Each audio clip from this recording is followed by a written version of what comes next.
মাছ ভেজে রেখেছি, পেঁয়াজ ভাজা হয়ে গেছে। তেলের মধ্যে হলুদ দিয়ে দেবো, তাহলে কালারটা ভালো হবে।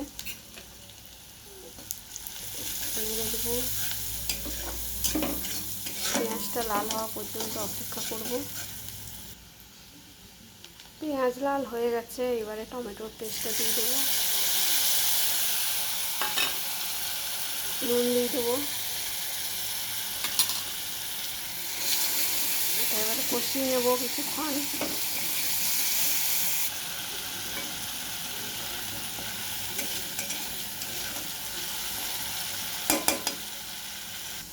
টমেটোর কাঁচা গন্ধটা চলে গেছে, এবার জিরে আদা রসুন বাটা দিয়ে দিলাম। সামান্য একটু জল দিয়ে এটাকে ভালো করে কষিয়ে নেব। গ্যাসটা সিম করে দেবো, কমিয়ে। গ্যাসটাকে ভালো করে কমিয়ে এটা কষাতে হবে।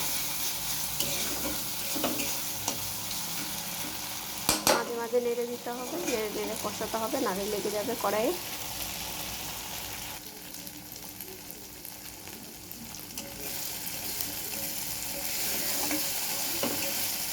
মশলার থেকে তেল ছেড়ে দিয়েছে।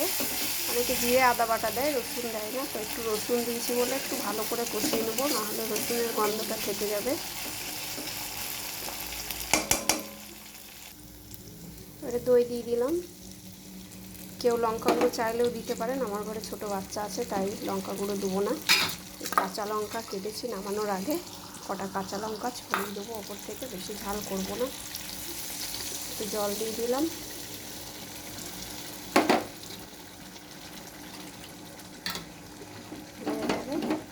কষিয়ে নেব। গ্যাসটা কমিয়ে রেখে এটাকে কষাবে। দইটা আগের থেকে ফেটিয়ে রেখেছিলাম।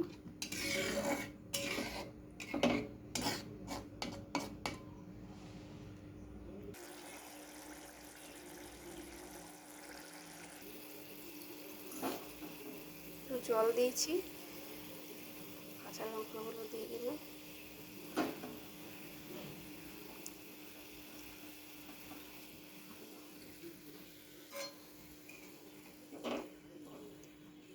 ফুটুক, একটু পরে মাছগুলো ছাড়বো, একটু ঝোলটা গাঢ় হোক।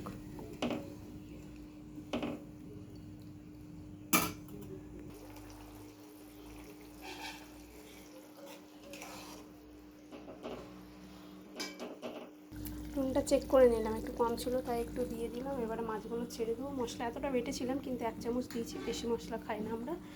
এটা রেখে দেবো বাকিটা।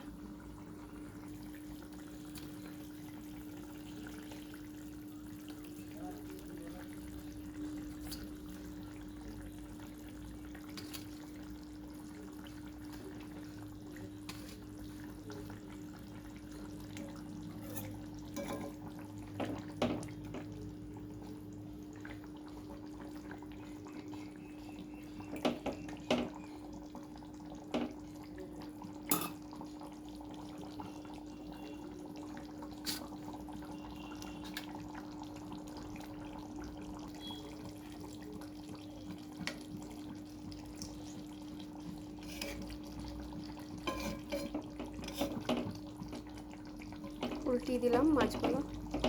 দই কাতলা এবার রেডি। ঢাকা দিয়ে দেবো, গ্যাসটাকে বন্ধ।